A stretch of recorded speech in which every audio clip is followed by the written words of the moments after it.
There's a moment in every connection where one person pulls away, not because they don't care, but because something deep inside them whispers, if I get too close, I'll lose myself. You know that moment.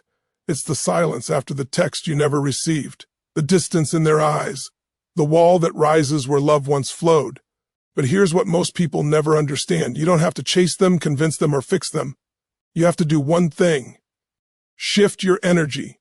The moment you stop reaching from fear and start radiating from truth, something miraculous happens. The avoidant no longer feels trapped in your presence. They feel invited by it. You stop being a storm that threatens their peace, and you become the calm that awakens their soul. See, love is not about pursuit, it's about polarity. It's about the dance between strength and surrender. When you try to hold on too tightly, you create resistance. But when you let go with faith, you create magnetism. The avoidant is not ninning from you. They're running from the reflection of their own unhealed fear. But when you stand still in your wholeness, when you don't chase or shrink, you become the mirror that heals them. Because suddenly your energy says, Saint, I don't need you to make me enough, I already am. That's the moment the game changes, the moment they look back, not because you demanded it, but because something in your stillness called to their heart louder than any words ever could. You see, love that comes from lack creates pressure, but love that comes from purpose creates freedom. When you show the avoidant that love is not a cage, it's a sanctuary, they start to soften. They begin to realize that closeness doesn't have to mean loss, that being seen doesn't mean being trapped. And the moment you do this once with truth, once with full presence, they won't be able to pull away the same way again, because now they've felt something different. They've touched the energy of unconditional acceptance. An energy so rare, so steady, it awakens the part of them that secretly longed to stay all along. So breathe, stop chasing what's running, and start embodying what attracts. Become the peace that transforms fear into trust. Stand tall in your self-worth and let your love flow without demand. Because when you do this once, just once, you'll realize something divine. You never had to make them stay. You only had to become the kind of love they'd never want to leave. Avoidants don't actually run from love. They run from the emotional risk love represents. Deep within, they crave connection as much as anyone else. But their nervous system interprets closeness as danger. Love to them is a double-edged sword. It offers belonging but threatens autonomy. And so they pull away, not because they feel nothing, but because feeling too much terrifies them. The antidote isn't to chase, fix, or convince them. It's to become a space where their nervous system can finally exhale. That's what emotional safe really means. When someone feels emotionally safe, they no longer need distance as protection. They no longer perceive love as pressure. Safety is not built with words, it's built with energy. It's not what you say that keeps an avoidant close, it's what they feel in your presence. If your energy says, when you are free here, they start to relax. If it says, I need you to complete me, they instinctively withdraw. Because a love that feels like control awakens every alarm in their body, but love that feels like permission allows them to breathe. Emotional safety is not softness, it's strength without force. It's the kind of presence that says, I can hold my own emotions and I don't need you to fix them. When you embody that, you shift from being someone who unconsciously triggers their fear into someone who represents peace. The avoidant begins to associate you with calm, not chaos. They begin to trust that being close to you doesn't mean losing themselves. And that's when their armor begins to crack, not through confrontation, but through compassion. So how do you create that safety? You do it by mastering your own emotional regulation. When they pull away, don't respond from panic. Don't let your abandonment wounds start negotiating for their love. Instead, ground yourself in presence. Breathe. Feel your own worth. Remind yourself, I am whole whether they stay or go. That energy communicates volumes. It tells their subconscious mind, you are not my source, you are my choice. And that difference is magnetic, because the avoidant doesn't fear love itself, they fear being consumed by it. When they see that your love doesn't demand, that your heart can hold space without pressure, they begin to trust that they won't disappear inside your affection. Emotional safety also comes from empathy, not taking their withdrawal personally. Most people interpret an avoidance distance as rejection, and they retaliate with guilt, coldness, or neediness. That cycle only deepens the distance. But when you can look at their fear and say inwardly, a sign to understand why you run. It's how you learn to survive. You meet them where they are without judgment. That's power. That's mastery. That's love without attachment. The truth is, the avoidant has likely never experienced love without control. They felt desired, needed, maybe even idolized, but rarely safe. When you become the first person who doesn't demand, who doesn't chase, who doesn't make their fear wrong, you awaken a part of them that has longed for exactly that kind of love. They may not say it out loud, but they'll feel it. Something inside them will whisper, "I can breathe here." And that's where connection begins, not through pressure, but through presence. The moment you stop trying to earn their closeness and instead focus on embodying peace, you shift the entire dynamic. They stop running from you because you are no longer a source of threat. You're a reflection of safety. And when someone who's built well, their entire life feels safe for the first time, they don't forget it. They might still take space, they might still test it. But somewhere deep inside, they'll start to trust the one thing they feared the most, that love can actually feel safe. Detachment isn't about indifference, it's about liberation. It's not closing your heart, it's opening it in a higher way. When you detach with love, you no longer grip from fear or need. You begin to embody an energy that says, "Oh, I am enough, and my peace is not dependent on your closeness." This is the vibration that calls an avoidant back, not because you manipulated them, but because you stopped making them responsible for your emotional balance. The most magnetic energy in the world is the one that doesn't chase, doesn't collapse, and doesn't close. It simply is. An avoidant doesn't know how to stay in relationships where emotions feel like captivity. They equate closeness with losing their identity. So when you chase, when you demand answers, when you make their silence mean something about your worth, you reinforce their fear. You become another person trying to pull them into emotional territory that feels unsafe. But when you shift into detachment, when you breathe and let them have their space, you signal something powerful. You're not a threat to their freedom. You're a sanctuary, not a trap. That's when the energy flips. Suddenly, they don't feel the need to escape you. They feel drawn to you. Detachment doesn't mean you stop caring. It means you care without control. It means you love from choice, not from desperation. It's standing in your power while your heart remains open. When you detach, your energy softens but doesn't disappear. It becomes grounded, stable, and centered. You're no longer trying to convince someone to see your value, you're embodying it. And when your energy says, "I am whole with or without you," the avoidant begins to sense something different. They no longer have to pull away to feel safe. Because now you feel safe within yourself. When you're attached, your emotions rise and fall with their every move. If they text, you feel alive. If they don't, you feel abandoned. That roller coaster doesn't just drain you, it communicates instability. An avoidant picks up on that instantly. They can feel when your energy says, "When you are my source." But when you detach, when you take that power back, something inside them relaxes. They no longer feel like they're carrying the burden of your emotions. They sense you can hold yourself, and that creates respect, admiration, and ultimately attraction. True detachment is an act of spiritual maturity. It's the recognition that love is not possession, it's presence. You don't need to close off your feelings to protect yourself, you need to anchor them in truth. When you stand in your worth, you no longer need to demand connection. You become the energy of connection. And the avoidant, who's been running from intensity their whole life, finally experiences a version of love that doesn't suffocate them. It invites them. You have to remember, people who avoid intimacy are not rejecting you. They're protecting their own fragile equilibrium. But when your energy says, "In or free to go and I'm still in peace," it confuses their pattern.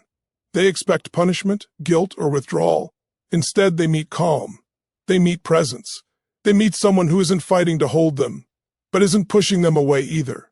That balance, open but unchained, is irresistible. It's rare. It's healing. This kind of detachment is not cold. It's divine. It says, "I love you enough to let you be, and I love myself enough to stay grounded while you figure it out." That's not passive. That's power. It's the quiet confidence of knowing your worth doesn't depend on someone else's readiness. And paradoxically, it's the very energy that makes the avoidant begin to feel safe enough to come closer. Because for the first time, they don't feel responsible for your happiness. They feel invited into your peace. The moment you can stand in love without clinging, the dynamic transforms. You are no longer reacting to their distance, you are responding from presence. You are no longer defined by their absence. You are anchored in your wholeness. That's when the avoidant feels something they can't quite explain. A pull toward the one person who no longer needs them, yet still radiates love. It's not the love that demands, it's the love that frees, and that's the kind they can finally stay near. The avoidant's fear of closeness is not rejection, it's a defense mechanism crafted in the fires of early pain. At some point in their past, intimacy became unsafe. Maybe it was a parent who smothered them, a caregiver who withdrew affection unpredictably, or a partner who made love conditional. Over time, their nervous system learned one lesson, and closeness equals danger. So when love appears, it triggers alarm, not comfort. They retreat, not because they don't feel, but because they feel too much. When you understand this, everything changes. You stop taking their distance personally, and instead you begin to see their behavior for what it truly is, a cry for safety disguised as self-protection. When you mirror their fear with compassion instead of control, you step out of the emotional battlefield. You stop trying to fix or rescue them and start meeting them in their humanity. That's what begins to dissolve their defenses, because no one can feel safe when they're being analyzed or pressured. Safety grows in the soil of acceptance, and acceptance doesn't mean you tolerate emotional neglect. It means you understand where it comes from, and you choose to respond from your higher self instead of your wound. Most people, when an avoidant pulls back, instinctively react from pain. They chase, demand explanations, or try to prove their love. But that energy says, I'm scared, I need you to fix this.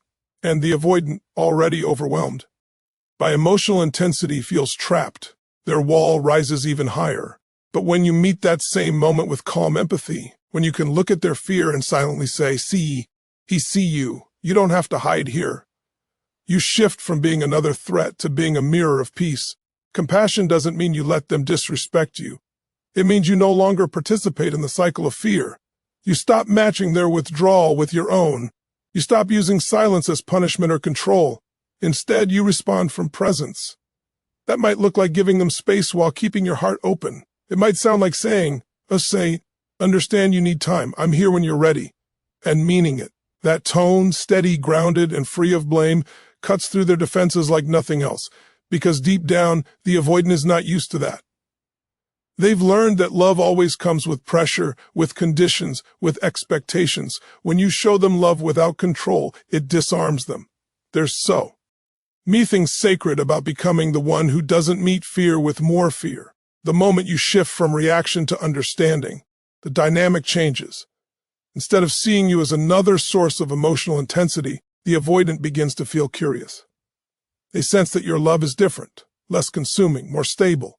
It's not trying to force a connection, it's allowing one. That subtle difference speaks louder than any words. It says, you can be exactly who you are here, even in your fear. When you hold that energy, you're not just creating safety for them, you're expanding your own capacity for love. Because compassion is not weakness, it's mastery. It's the ability to stay connected to your heart while someone else is lost in their fear. It's refusing to mirror their shutdown. It's being the calm in their storm. That doesn't mean you abandon your boundaries. It means you enforce them with grace, not punishment. You become both strong and soft, unshakable yet understanding. And here, the truth. People don't change when they're shamed.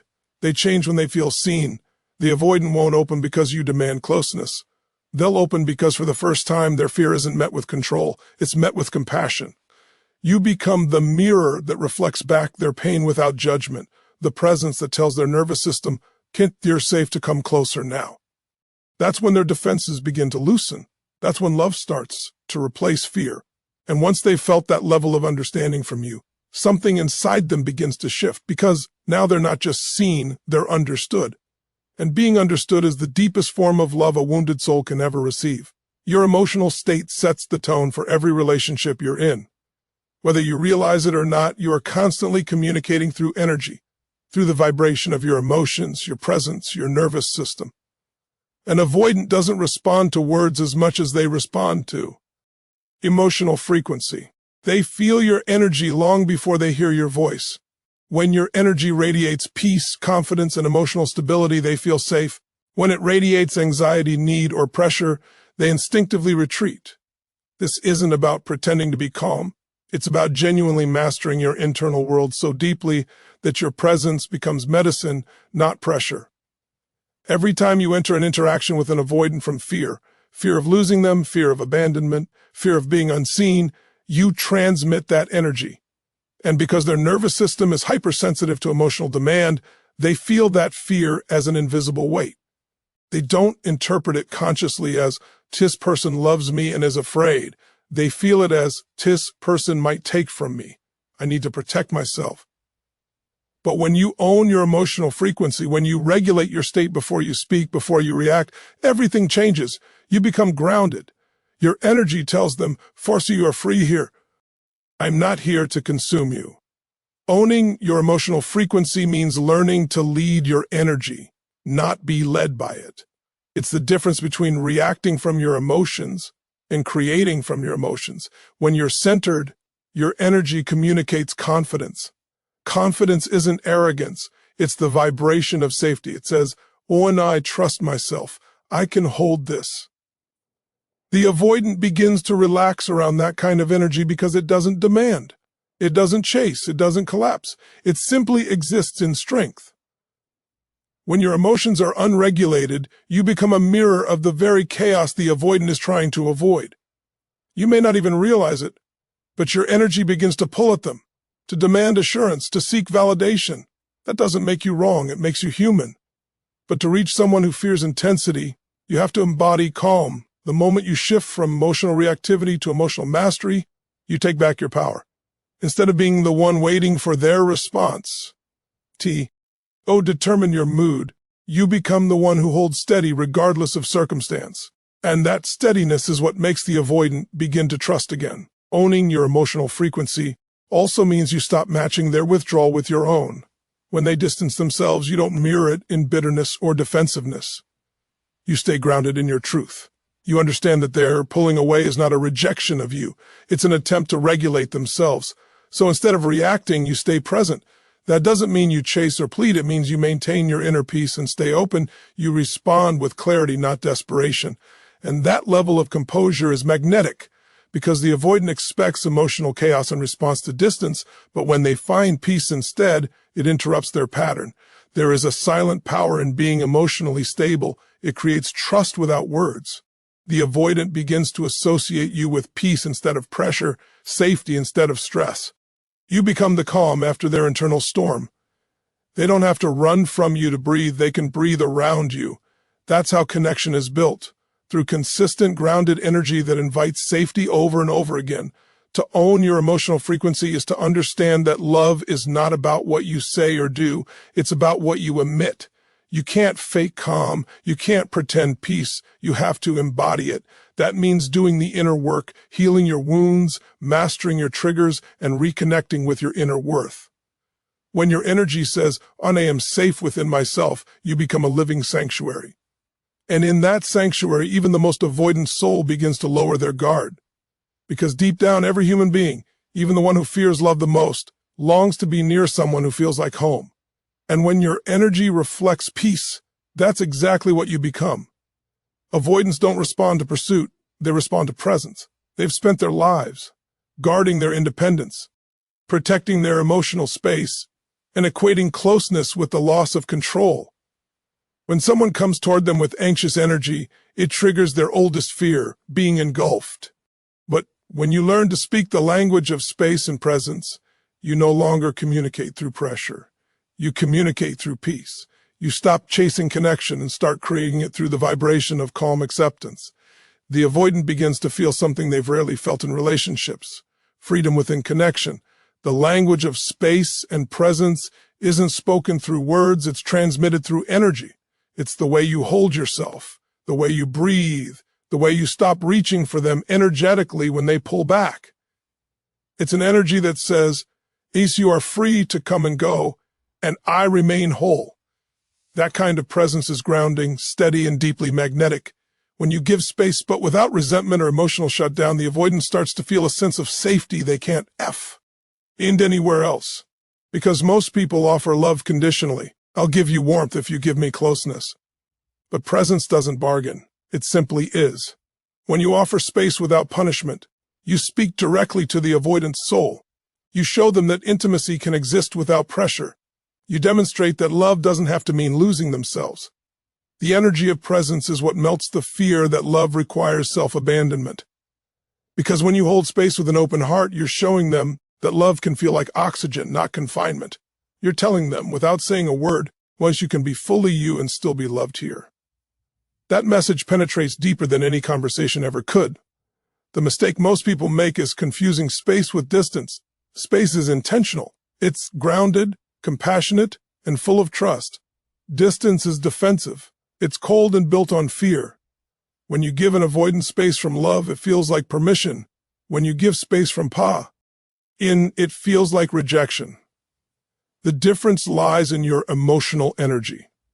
If you withdraw to protect yourself, your energy screams, "Oh, I'm hurt." But if you step back with presence, your energy whispers, "I'm grounded. I trust." The avoidant can feel that difference instinctively. One pushes them away, the other draws them closer. The power of presence lies in non-reactivity. When they disappear into silence or emotional distance, you don't chase or collapse. You hold steady. You maintain your rhythm. You let your life continue to move forward with purpose and joy. You don't use absence to punish or prove a point. You use it to demonstrate peace. That steadiness confuses their defense mechanism because it doesn't fit the pattern they expect.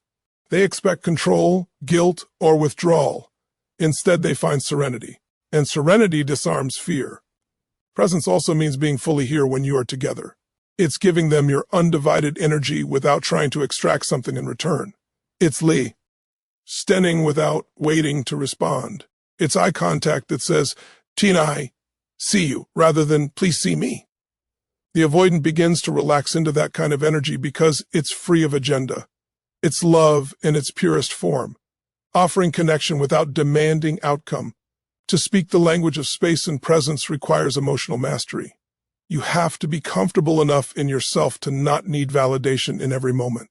You have to trust that connection built on freedom is stronger than connection built on control. And that's the paradox. When you stop demanding closeness, it comes naturally. When you stop grasping for reassurance, you become reassuring. When you give space without withdrawing love, the avoidant learns a new truth. Intimacy doesn't have to mean losing themselves. And once they experience a love that lets them breathe, they start to gravitate toward it. Slowly, cautiously, but genuinely, because presence doesn't chase, it invites. And space, when given, with love, becomes the bridge that leads them back home, not out of obligation, but out of choice. And that's when connection deepens in the most beautiful, effortless way, through the silent language of space and the sacred power of presence. When your energy shifts from "I need you to love me" to an "I am love itself," the entire dynamic with the avoidant transforms. This isn't about pretending you don't care. It's about stepping into a higher frequency of love, one that doesn't seek to take, but to be. Most people approach love from lack. They want to be loved so they can feel worthy, desired, safe. But when love is rooted in need, it carries an energy of grasping, of expectation, of pressure. The avoidant, who is hypersensitive to emotional demands, instinctively feels that pull and retreats. Yet when your love is grounded in wholeness, it no longer feels like pressure. It feels like peace. It feels like freedom. It feels like truth. Embodying love means becoming the energy you wish to receive. It's realizing that love isn't something you get from another person. It's something you generate from within. When you embody love, you move differently, you speak differently, your presence becomes radiant, calm, magnetic. You're no longer reaching outward asking, "Will you give me love?" Instead, you're standing firmly in the vibration of us saying, "I am love," and it flows through me effortlessly. That's the energy that melts an avoidance defenses. Not pleading, not logic, not pursuit, but the quiet certainty of someone who has found their center. And avoidance walls were built to protect them from emotional intensity that once felt overwhelming. When you embody love instead of demanding it, you bypass those walls completely. You stop trying to enter through the mind and start communicating through the soul. They begin to feel you differently. You're no longer another person asking for something. They sense you as someone offering something. And that offering isn't conditional. It doesn't say, "I'll love you if you come closer." It says, "I'll love you regardless," because this love is not dependent on your response. It's an expression of who I am. That energy is rare, and it's unforgettable. When you embody love, you stop trying to manage how others perceive you. You stop overanalyzing every silence, every text, every delay. You realize your worth is constant, unshaken by someone else's fear. The avoidant begins to notice that steadiness. It creates safety because your emotions no longer rise and fall with their behavior. Your love becomes consistent, not chaotic. And that consistency is what teaches the avoidant that love can be stable, not consuming. It's the first time they can experience closeness without feeling trapped. This shift doesn't happen in the mind, it happens in your energy. When you wake up in the morning and affirm your own completeness, when you act from fullness instead of fear, your entire vibration changes. You start to give without depletion, to care without expectation, to stay open without losing yourself. This is what divine love looks like in action. It's powerful, not passive. It's soft, but not submissive. It's love that knows its own strength. The beauty of embodying love is that it's not about the avoidant at all. It's about you becoming who you were always meant to be. The more you anchor into love as your nature, the less you're affected by rejection, distance, or delay. You begin to see their fear for what it is, a story, not a reflection of your worth. You don't chase it or fight it. You simply stand in your truth, radiating warmth. And the paradox is this: the moment you no longer need them to love you, they start to feel safe enough to. Because when you embody love, your energy becomes undeniable. The avoidant feels it even when they're far away. They may not understand it, but they'll remember how it felt to be around someone who wasn't trying to get love, but to give it. Someone whose presence didn't drain them, but restored them. And that memory pulls them back, not out of guilt, but out of gravity. Love that is embodied becomes a frequency they can't resist because deep down, every human being craves that kind of unconditional acceptance. To embody love is to become the source of what you seek. It's to remember that you are never lacking, you are only disconnected from your own light. When you live from that truth, you stop chasing love and start radiating it. And in that radiant stillness, even the most distant heart begins to feel something it can't run from. The presence of a love that asks for nothing, yet gives everything. Thank you for walking this journey with me today. I want you to take a deep breath right now and remember, every word you just heard was not just meant to inspire you, but to awaken something within you. Because the truth is, everything you seek in love, in peace, in healing, it already lives inside of you. You don't have to chase what's meant for you. You don't have to prove your worth to anyone. The moment you stand in your own wholeness, the right people will begin to rise to meet you. If today's message touched something inside you, hold on to that energy. Don't let it fade when the noise of the world returns. Let it remind you that you are capable of loving deeply without losing yourself, of standing strong without closing your heart, and of attracting connection by being your authentic self. Thank you for opening your heart, for growing, and for daring to understand love on a deeper level. Remember, true transformation doesn't happen when you listen once, it happens when you embody what you've learned. So take these principles, live them, breathe them, and watch your relationships and your entire life begin to shift. Until next time, stay grounded, stay open, and stay in the energy of love. Because the love you give freely from a place of wholeness always finds its way back to you. Thank you, and goodbye for now.